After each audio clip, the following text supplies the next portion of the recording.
Well, good morning and welcome. Thank you very much for joining us. This morning, via Zoom from New Zealand, we're talking with former Massachusetts Senator Scott Brown, soon to be completing nearly 4 years of service as the U.S. Ambassador to New Zealand. Ambassador Brown, thanks very much for being with us. Hey, John, it's good to see you. And I just want to say a big shout out and hello to everybody in Massachusetts and New Hampshire. Looking forward to seeing everybody when I get home. Well, now we're going to be talking about a number of different topics here, but of course, as you're well aware, many American cities are seeing large-scale demonstrations. In some cases, they're seeing violent situations, all since the death of a black man in Minneapolis at the hands of local police. I understand you've had tens of thousands of New Zealanders marching in the streets in protest of George Floyd's killing. Why? Actually, we've had about 4,000 in Auckland, and then we had actually about 50 or 60 in front of our embassy. And yes, we support, and I support, I'm already on record through social media supporting that effort. What happened in Minneapolis is abhorrent, it's wrong. I'm glad that that the officers were charged, officer was charged, and others may be soon following. And the fact that people are protesting, they have every right, and I support it 100% because Black lives do matter.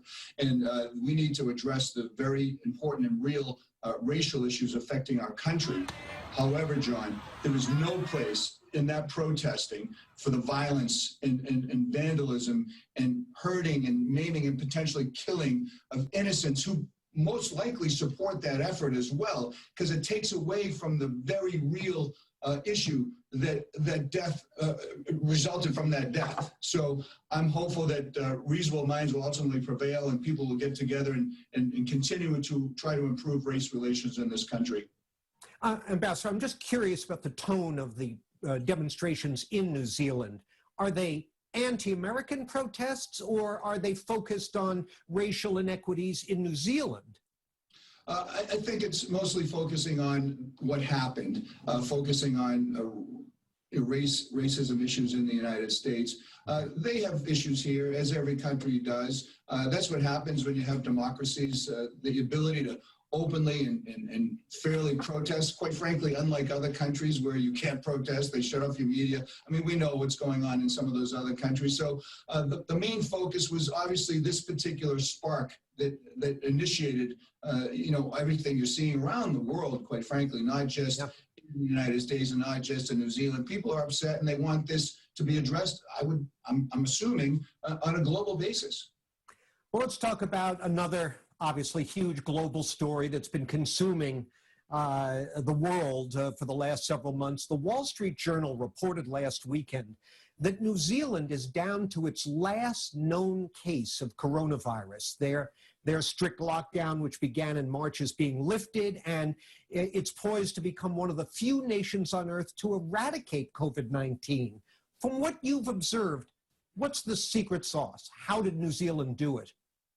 Well, thank you. Yes, that's true. We'll be going, I'm understanding as of a few minutes ago, going down to level 1, which is basically normality. There's still going to be issues getting people in. Any people that come in have to do a 14-day quarantine.